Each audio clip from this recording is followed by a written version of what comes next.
Zexthery stepped off the transport ship and looked around the huge space station.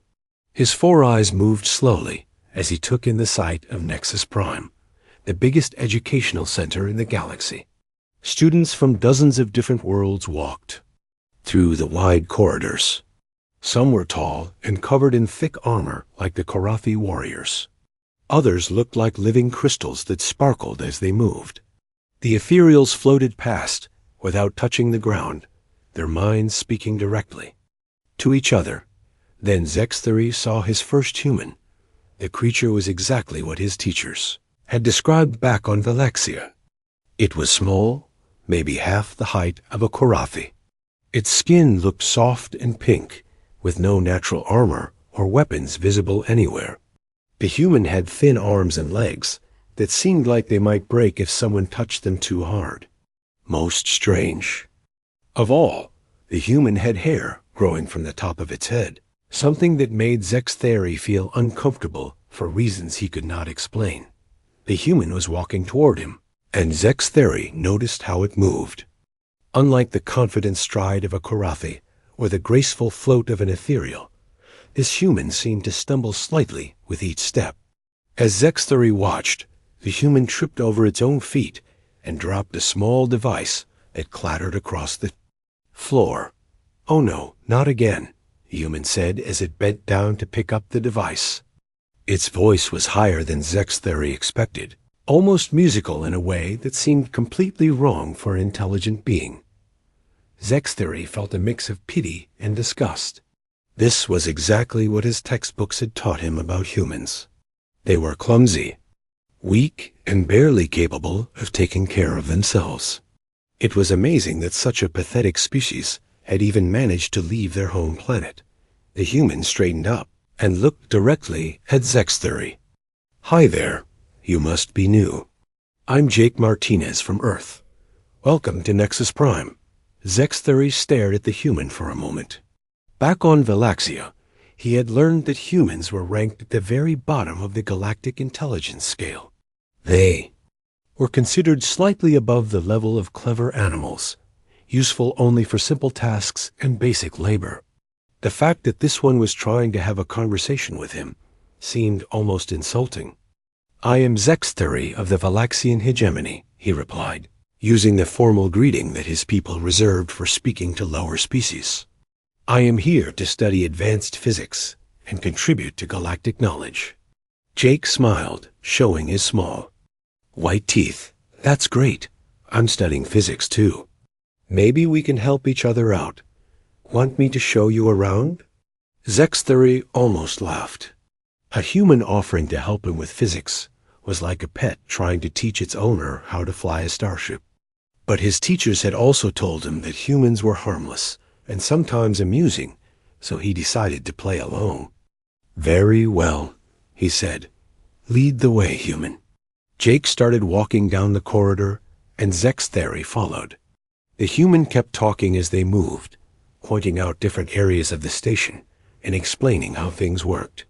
Zexthery was surprised by how much the human seemed to know about the station systems, but he figured that someone had probably taught Jake these simple facts. They entered the main dining area, a huge room filled with students from every corner of the galaxy. The smell of different foods mixed together in a way that made Zexthery's nose wrinkle. Each species had its own section where they could eat foods that would not poison them. "Want to grab some lunch?" Jake asked. "I'm starving." Zexthery agreed, curious to see what kind of simple food the humans ate. They walked over to the human section, and Zexthery watched as Jake filled his plate with various items. Some of them looked normal enough, but others made Zexthery step back in alarm. "Is that not poison?" Zexthery asked, pointing to a dark brown square that Jake had put on his plate. "What, the chocolate?" Jake laughed. "No, it's delicious." "Want to try some?" Zexthery quickly shook his head. He had studied enough biochemistry to know that the compounds in chocolate would shut down his nervous system within minutes. The fact that humans could eat it safely seemed impossible. They sat down at a table. and Zexthery watched in fascination as Jake began to eat.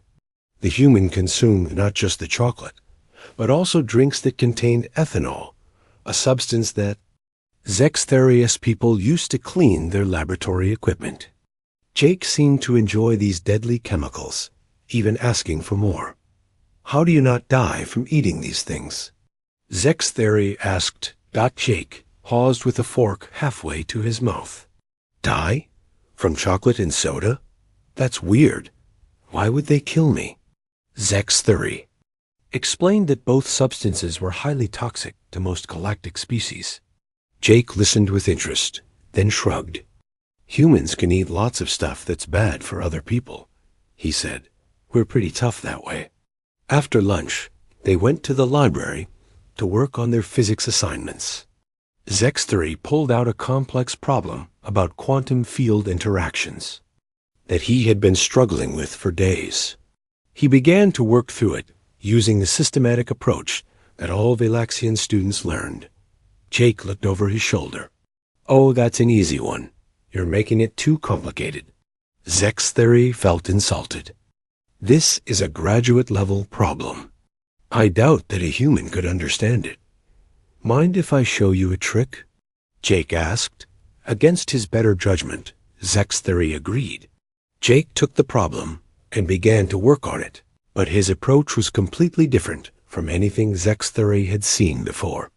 Instead of following the logical steps that any intelligent being would use, Jake seemed to jump around, making connections that appeared random. Within 5 minutes, Jake had solved the problem. Zexthery stared at the solution. It was not only correct, but it was more elegant than anything he could have produced. The human had used intuitive leaps that bypassed hours of complex calculations. "How did you do that?" Zexthery asked. Jake scratched his head. "I don't know. It just felt right." Sometimes the best way to solve a problem is to not think about it too hard. As they walked back to their dormitories that evening, Zexthery found himself thinking about the day's events. The human had consumed deadly poisons without harm, solved complex problems with ease, and seemed to know more about the station than someone of his supposed intelligence level should. For the first time since arriving at Nexus Prime, Zexthery began to wonder if everything he had been taught about humans was completely accurate. But that was impossible. His teachers were among the smartest beings in the galaxy. They would never be wrong about something so basic. Still, as he settled into his sleeping chamber, Zexthery could not shake the feeling that there was more to Jake Martinez than met the eye. Over the next few days, Zexthery started to notice more strange things about the humans at Nexus Prime. He began keeping a small notebook, where he wrote down what he first thought were funny human habits. But as the list grew longer, the things he observed became less funny and more disturbing. Jake only slept for 6 hours each night. When Zexthery asked about this, Jake seemed confused by the question. 6 hours is normal, he said. Sometimes I only get 4 or 5 if I'm busy. Zexthery needed at least 12 hours of sleep to function properly, and most other species required even more. The temperature in the human section of the station was much higher than anywhere else. While other species complained about the heat, Jake and his human friends walked around in light clothing and seemed comfortable. When the station's climate control system broke down in their corridor, making the temperature drop to levels that sent other students running for warmth, the humans barely seemed to notice. But what really caught Zexthery's attention was what happened during the mandatory physical fitness tests that all students had to take. He watched from the observation deck as different species demonstrated their abilities. The Korathi, known throughout the galaxy as the strongest fighters, lifted heavy weights and ran short distances with impressive speed. The Syntoids, with their crystal bodies, showed perfect balance and coordination. And it was time for the humans to be tested. Amy Rodriguez, a human female who studied agriculture, stepped up to the weightlifting station. As Zexthery expected her to struggle with even the lightest weights, based on what he had been taught about human weakness. Instead, Amy lifted weights that made even the karate students stop and stare. Her thin arms, which looked like they might snap under pressure, moved the heavy bars as if they weighed nothing. "How much can you lift?" the testing instructor asked, clearly surprised. "I haven't hit my limit yet," Amy replied, adding more weight to the bar. "Back home, I help my dad move hay bales that weigh about twice this much." The instructor, a member of the hexapod species known for their strength, stared at Amy in disbelief. She was lifting more weight than students who were 3 times her size. Next, in the running test, students had to run as far as they could around the station's track before becoming tired. Most species could manage a few laps before needing to rest. The Korathi, despite their strength, were not built for long-distance running and usually stopped after 10 minutes. Amy started running at a pace that seemed easy for her. She kept going for 20 minutes, then 30, then an hour. Other students gathered to watch as she continued lap after lap without showing any signs of slowing down. Her breathing remained steady, and she even smiled and waved at the watchers. As she passed, "When will you stop?" the instructor asked. "This is just a warm-up," Amy called back. "I usually run for about 2 hours back home." Zexthuri felt his stomach turn. 2 hours of continuous running would kill most species he knew. The fact that Amy called it a warm-up suggested that humans were capable of much more. That evening, Zexthuri decided to do some research. He went to the station's main computer and began looking up information about Earth, the human homeworld. What he found made him even more uncomfortable. Earth had gravity that was 1.3 times stronger than the galactic standard. This meant that every human on the station was effectively carrying around extra weight all the time, but they moved as if it was nothing. The atmospheric pressure on Earth was also much higher than what most species could survive, and the oxygen levels were so high that they would be toxic to many aliens. But the most disturbing information was about Earth's weather. The planet experienced temperature changes that would be classified as natural disasters on most worlds. Humans called these seasons and acted as if they were normal. During something called winter, parts of Earth became so cold that water turned solid. During summer, other parts became hot enough to kill most galactic species.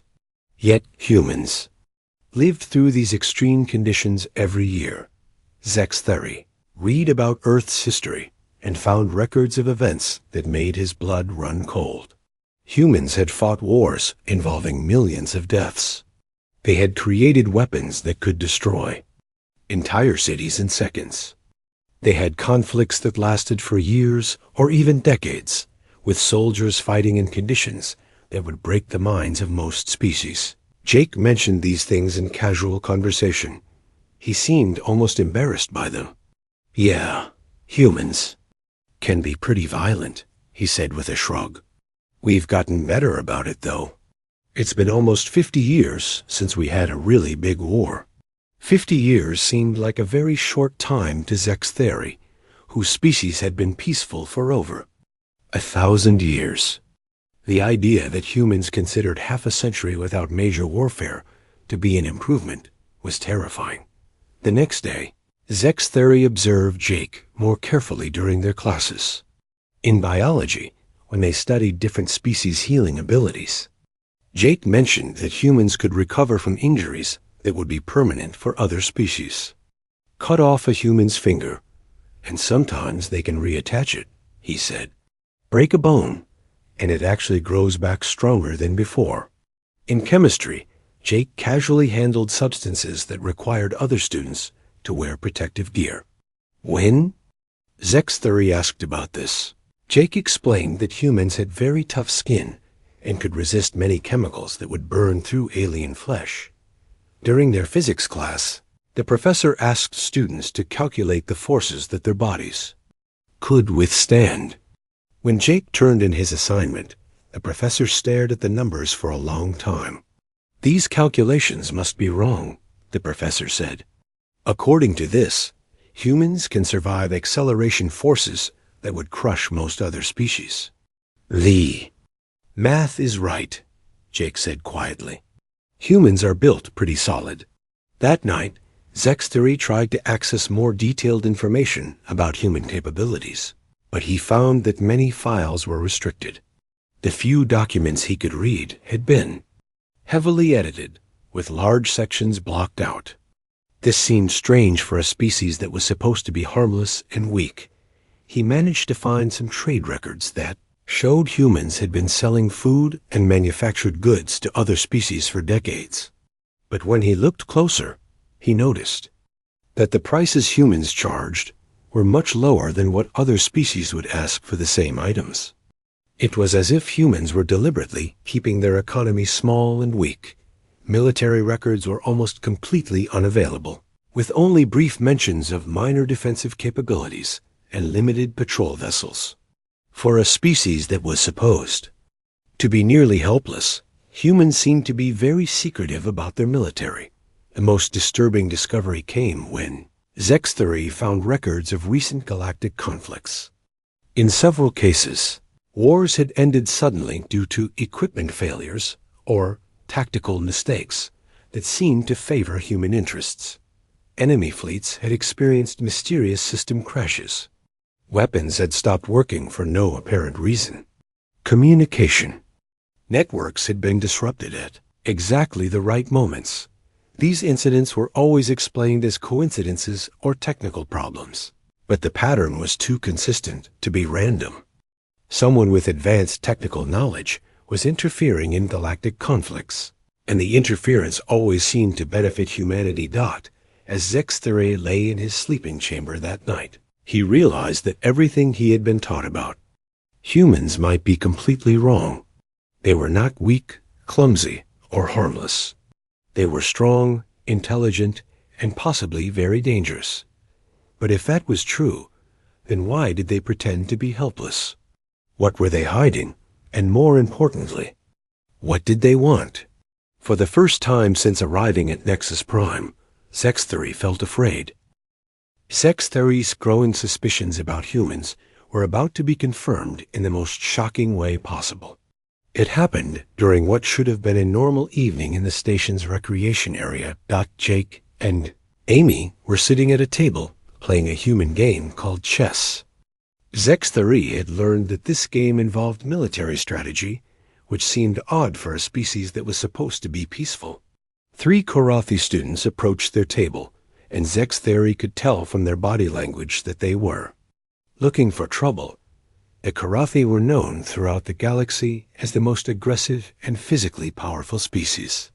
They stood nearly 3 meters tall, with thick armor plating covering their bodies and claws that could tear through metal. Most other species avoided them whenever possible. "Move, weak ones," the largest Korathi said, his voice deep and threatening. "We want this table." Jake looked up from the chessboard. "There are plenty of other tables," he said calmly. "We were here first." The Korathi's eyes narrowed. "Did you just refuse an order from your superiors?" "I'm not refusing anything," Jake replied, his voice still calm. "I'm just suggesting that you find another table." Zexthery felt his heart racing. He had studied enough about Korathi culture to know that they considered any resistance to their demands as a challenge to fight. Jake was about to get himself killed, and he didn't even seem to realize it. The Korathi leader leaned down until his face was close to Jake's. "Listen, human. Your kind exists only because we allow it.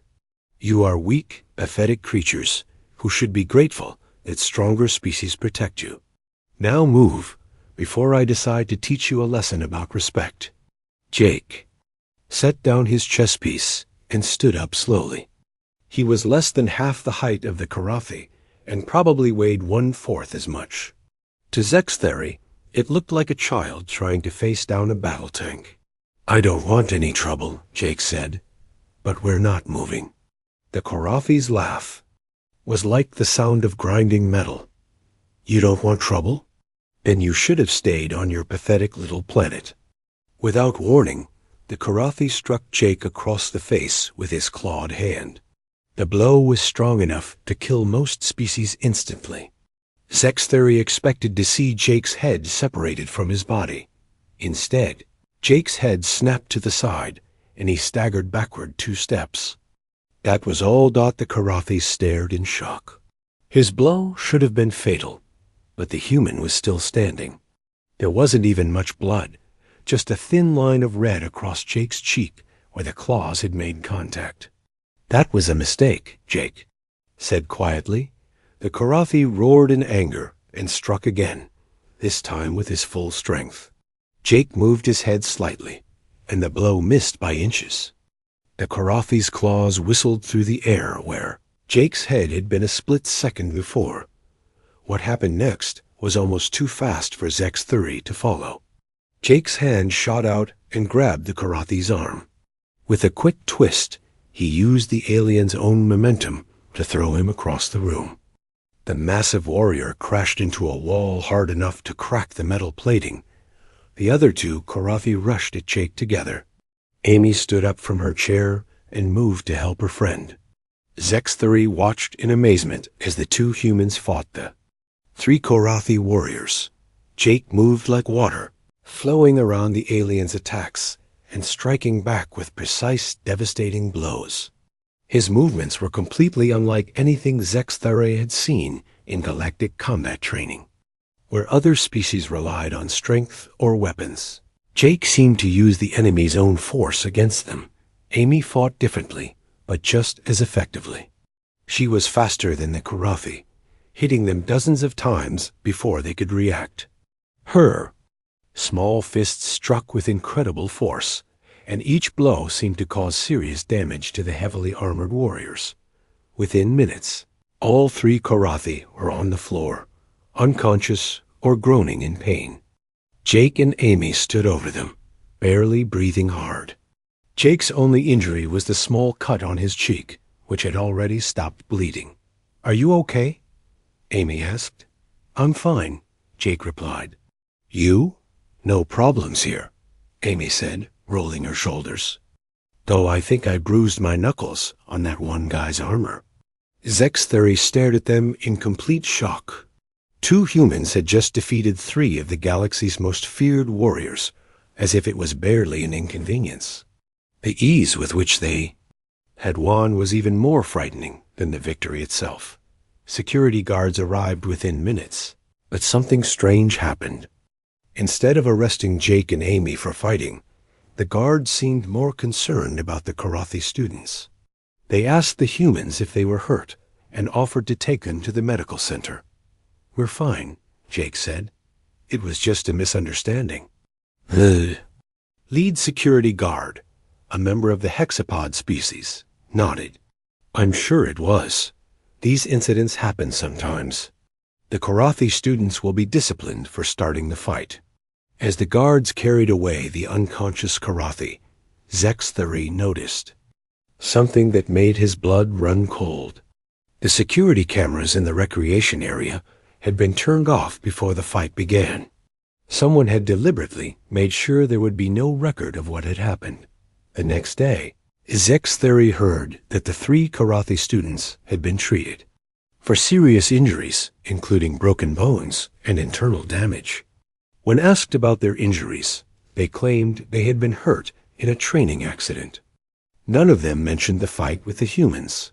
This made Zextheri realize that the cover-up was not just about protecting Jake and Amy.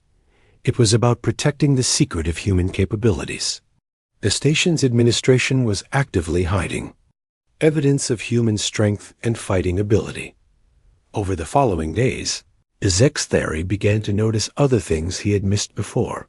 Lisa Thompson, who he had thought was just a simple agriculture student, asked very detailed questions about planetary defense systems during their classes.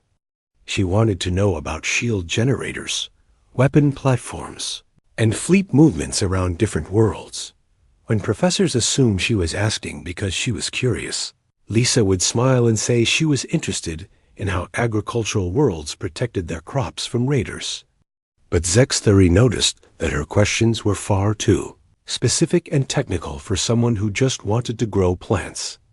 During a history class, Lisa asked about the military capabilities of different species. She wanted to know about troop numbers, weapon effectiveness, and tactical strategies.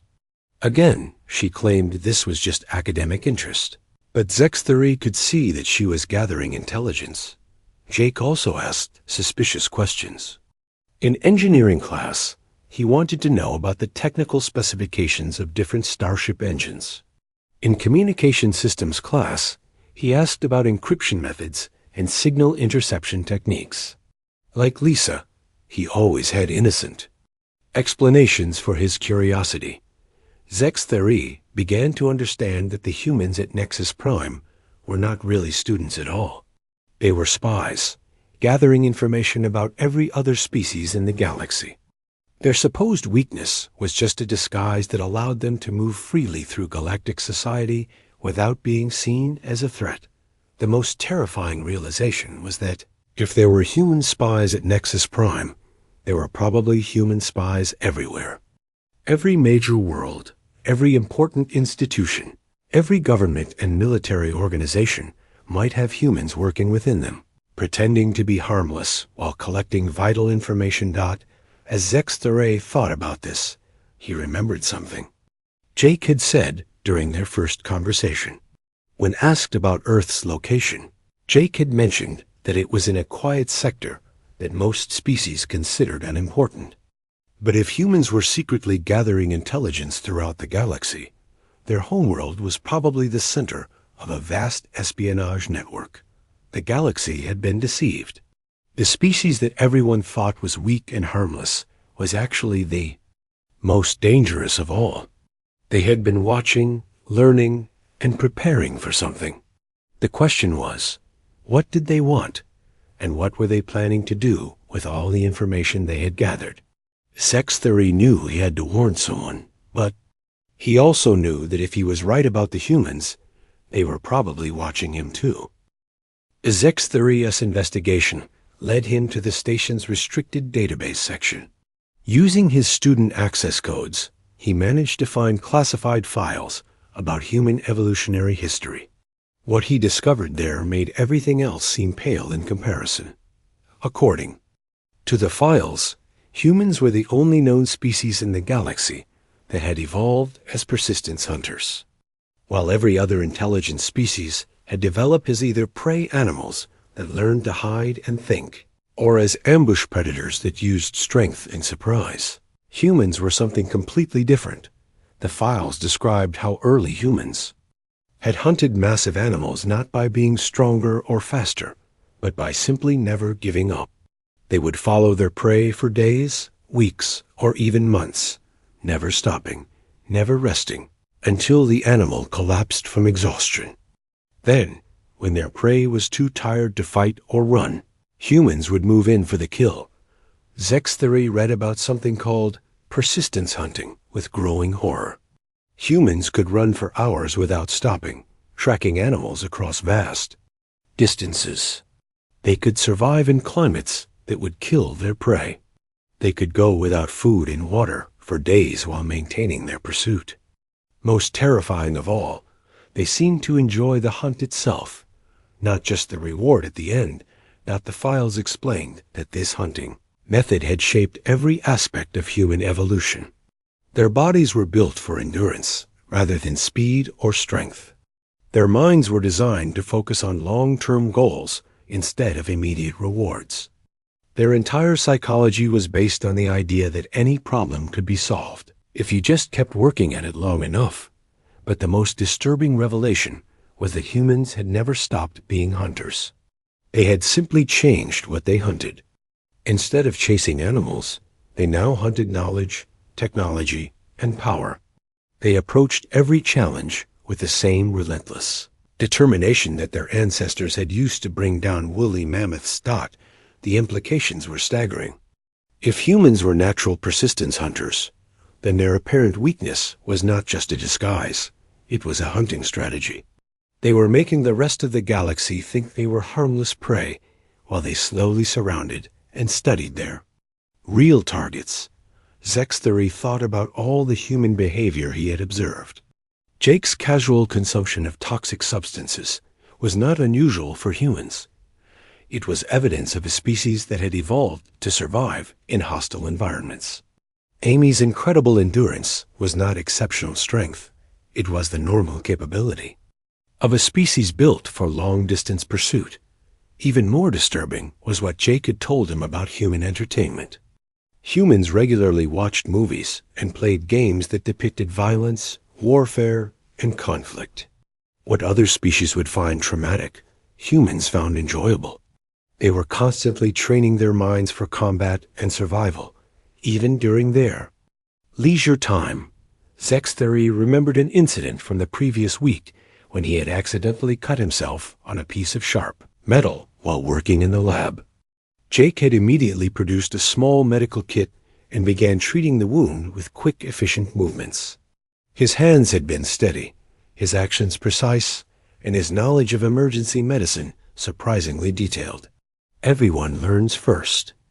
"Aid where I come from," Jake had explained. "You never know when someone might get hurt." At the time, Zexthery had thought this was just human kindness. Now he realized that all humans were trained in combat medical procedures as part of their basic education. They were preparing their entire population for warfare. Even their students and farmers thought the most chilling discovery came when Zexthery found files about human information gathering. Every human who left Earth, whether as a student, trader, diplomat, or tourist, was collecting data about the species they encountered. They were cataloging biological weaknesses, technological capabilities, military strengths, and psychological profiles. Every friendly conversation, every cultural exchange, every academic collaboration was actually an intelligence operation. Humans were building a comprehensive database of information about every other species in the galaxy, and they had been doing it for decades without anyone noticing. Zexthery thought about Lisa, Thompson's questions about planetary defense systems. She had not been asking out of curiosity. She had been gathering tactical information about how to defeat those defenses. Her innocent interest in agriculture was just a cover story that allowed her to visit different worlds and study their vulnerabilities. The files revealed that humans had been mapping the galaxy's political structures, economic systems, and military capabilities with the thoroughness of a species preparing for war. They knew which governments were stable, which alliances were weak, and which species could be turned against each other. But the most terrifying aspect of human intelligence gathering was how they had weaponized friendship. Humans were naturally social creatures who could form bonds with almost any species. They used these relationships to gain access to sensitive information, often without their alien friends even realizing what was happening. Zexthery realized that his own relationship with Jake had probably been part of this process. Jake had learned about Phylaxian biology, technology, and culture through their conversations. He had gathered information about Zexthery's homeworld, his government, and his military capabilities, all while pretending to be a harmless student who just wanted to be friends. The revelation that hurt most was understanding how perfectly humans had manipulated galactic society. They had allowed themselves to be classified as a weak species, accepting unfavorable trade agreements and military restrictions. This had given them access to every part of galactic civilization while making sure nobody saw them as a threat. Human traders had been selling goods at below market prices, not because they were desperate for money, but because it allowed them to establish trade relationships with every major world. Human diplomats had accepted secondary positions in galactic government, not because they were unqualified for better roles, but because it gave them access to classified information. Even the exchange program that had brought Jake to Nexus Prime was part of the deception. Humans had volunteered to send their students to alien schools, claiming they wanted to learn from more advanced species. In reality, They were placing intelligence operatives in the most important educational institutions in the galaxy. Zextheri thought about all the human students he had met over the past weeks. They came from different backgrounds and studied different subjects, but they all shared certain characteristics. They were all exceptionally observant, asking detailed questions about things that should not have interested them. They were all physically and mentally tougher than they appeared, and they all seemed to have knowledge and training that went far beyond what any normal student should possess. The final piece of the puzzle came when Zextheri found records of recent galactic conflicts. In every case where human interests had been threatened, the opposing forces had experienced mysterious equipment failures, communication breakdowns, or tactical disasters that seemed to come out of nowhere. These incidents had been dismissed as coincidences or technical problems. But the pattern was too consistent to be random. Someone with advanced technical knowledge and access to classified information was sabotaging human enemies, and that someone had to be part of the human intelligence network. Zextheri realized that humans had not just been gathering information. They had been actively interfering in galactic politics to protect their interests. They had been manipulating conflicts, influencing decisions, and eliminating threats, all while maintaining the appearance of being a harmless, uninvolved species. Galaxy was not just being deceived by humans. It was being controlled by them. Every major decision, every important conflict, every significant development was being influenced by a species that everyone thought was weak and irrelevant.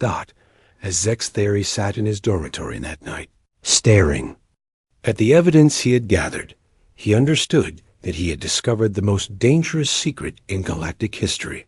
Humans were not just hiding their strength, they were actively preparing to use it. The question was no longer what they were capable of, but what they were planning to do.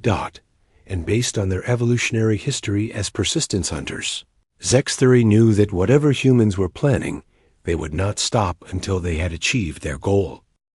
Zextheri knew he had to warn his people about what he had discovered. He went to his dormitory and activated his personal communication device, preparing to send an emergency message to the Valaxian government. But as soon as he began typing, the device shut down. He tried again, using different communication methods, but the result was always the same. Every attempt to contact his homeworld was blocked by what appeared to be technical failures. After an hour of trying, Zextheri realized that his communications were being intercepted and stopped. Someone was watching him. The next morning, Jake approached Zextheri during breakfast. "Hey, want to take a walk?" he asked casually. "I want to show you something interesting." Zextheri felt his heart racing, but he agreed. They walked through the station's corridors until they reached a section that Zextheri had never seen before. Jake used his student access card to open a door that led to what appeared to be a private meeting room. Inside, Amy and Lisa were waiting, along with several other humans that Zextheri recognized as students from various programs. They were all looking at him with expressions that seemed friendly, but somehow different from before. "Sit down," Jake said, his voice still calm, but carrying a new authority. "We need to talk." Zextheri sat down, his mind racing with thoughts of escape, but he realized that running would be pointless. If these humans were really as dangerous as he suspected, they would catch him easily. "You've been asking a lot of questions lately," Lisa said, "looking into things that most students wouldn't find interesting." "I don't know what you mean," Zextheri replied, trying to keep his voice steady. Jake smiled. "Come on, Zextheri. You're smarter than that. We know you've been researching human history and capabilities. We know you've been trying to contact your homeworld. We know you've figured out that we're not really what we seem to be." Amy leaned forward. "The question is, what are you planning to do about it?" Zextheri looked around the room at the humans surrounding him. He had expected them to be angry or threatening, but they seemed almost relieved. "Are you going to kill me?" he asked. Jake laughed. Kill you? Why would we do that? You're not our enemy, Sexthery. You're actually going to help us. Help you with what? With ending this charade, Lisa said. We're tired of pretending to be weak and helpless. It's time for the galaxy to learn the truth about humanity. Jake activated a wall screen that showed a map of the galaxy.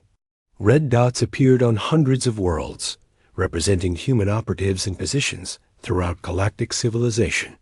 For the past 50 years, we've been preparing for this moment. Every human who left Earth has been gathering information, building relationships, and positioning themselves for what's about to happen. What's about to happen? Sexthery asked, though he was afraid to hear the answer. Change, Amy replied. Real change. The galaxy has been run by species who think strength comes from size, armor, and weapons. They've built their civilizations on the idea that the biggest and strongest should rule over everyone else. Lisa stood up and walked to the screen. But they're wrong. Real strength comes from endurance, intelligence, and the ability to adapt. Humans have all of these things, and we've been using them to prepare for the day when we stop hiding. Jake looked directly at Sexthery. That day is today. As if triggered by Jake's words, alarms began sounding throughout the station. Emergency broadcasts started playing on every communication system, announcing that Earth's ambassador to the Galactic Council was making an urgent address to all member species. The wall screen switched to show a human woman standing at a podium in the Galactic Council chambers. She was older than the students Sexthery had met, with gray hair and a serious expression. The nameplate in front of her read President Karen Walsh, Earth Representative. Citizens of the galaxy, President Walsh began, her voice carrying clearly through the station speakers. For too long, humanity has accepted a position of weakness in galactic society. We have allowed other species to treat us as inferior, to impose unfair trade restrictions, and to limit our participation in galactic affairs. Sexthery watched in growing amazement as the president continued her speech. She was not asking for better treatment or requesting minor changes. She was declaring that humanity would no longer accept the limitations that had been placed on them. Effective immediately, President Walsh announced, Earth is withdrawing from all trade agreements, military restrictions, and territorial limitations that were imposed based on assumptions about human capabilities. We will no longer pretend to be something we are not. The screen split to show reactions from around the galaxy. In the Karathi home system, military leaders were shouting orders and mobilizing their fleets. On the Syntoid homeworld, Crystal, beings were flashing in patterns that indicated extreme agitation. Everywhere, the galaxy's major powers were responding to the human announcement with shock and anger. But then something remarkable happened. Human operatives throughout the galaxy began revealing themselves. Scientists, diplomats, traders, and students who had been living among alien species for decades stepped forward and identified themselves as agents of Earth. The scope of human infiltration was staggering. There were humans in every major government, every important research facility, and every significant military organization in the galaxy. They had been there for years, gathering information and preparing for this moment. The demonstration begins. Now, President Walsh said. Across the galaxy, human capabilities were revealed in a coordinated display of power. Warships that had been dismissed as primitive patrol vessels revealed advanced stealth technology and weapon systems that outclassed anything in the galactic arsenal. Human colonies that were thought to be struggling settlements were shown to be thriving industrial centers producing technology that surpassed galactic standards. On Nexus Prime, Jake activated another screen that showed real-time tactical displays from around the galaxy. Karathi battle fleets that had been mobilizing to respond to the human announcement were finding their ships disabled by mysterious system failures. Syntoid communication networks were being jammed by signals that they could not block or trace. How is this possible? Zexthery asked. We've had access to everyone's computer systems for decades, Amy explained. Every piece of technology that humans have worked on, every system we've helped design, every network we've been allowed to connect to, we've built backdoors and control mechanisms into all of it. Lisa pointed to a display showing economic data. We've also been manipulating galactic markets for years. Every time someone tried to pressure Earth economically, we made sure their own economies suffered mysterious problems. Currency fluctuations, supply chain disruptions, trade route failures. All of it was us. The truth was overwhelming. Humans had not just been gathering intelligence. They had been quietly taking control of galactic civilization from within. They had made themselves indispensable to every major system, while ensuring that they could disable or control those systems whenever they chose. But why reveal this now? Zexthery asked. You could have continued the deception indefinitely. Jake sat down across from him. Because we don't want to rule from the shadows forever. Humans are social creatures. We want to have honest relationships with other species. But that's impossible when everyone thinks we're weak and pathetic.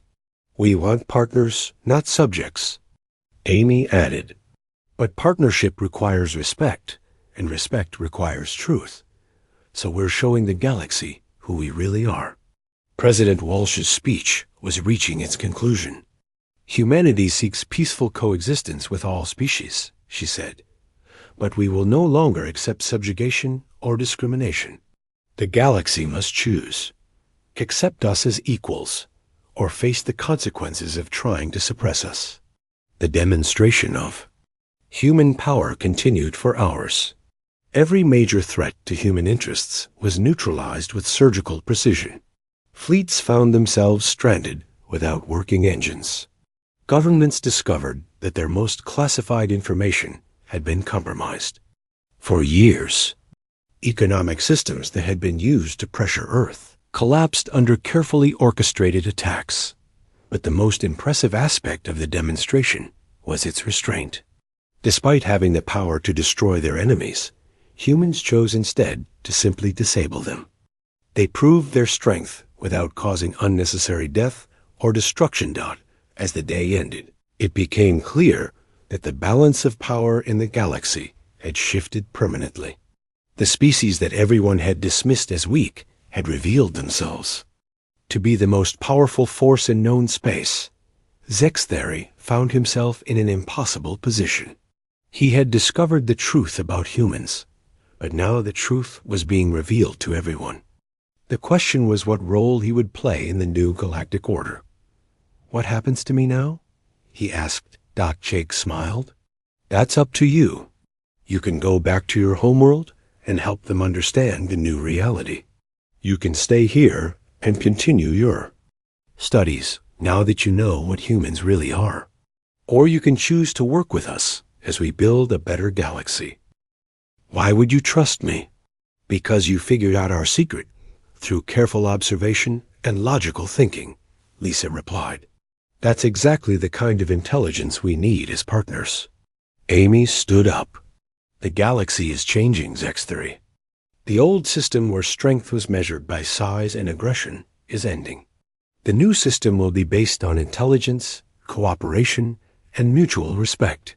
And if species refuse to accept the change, Jake's expression became serious. Then they'll discover that humans can be very persistent when we want something. We've spent millions of years perfecting the art of never giving up. Anyone who tries to fight us will learn that we can outlast them, outthink them, and ultimately outlive them. Zexthery understood. Humans had not conquered the galaxy through violence or intimidation.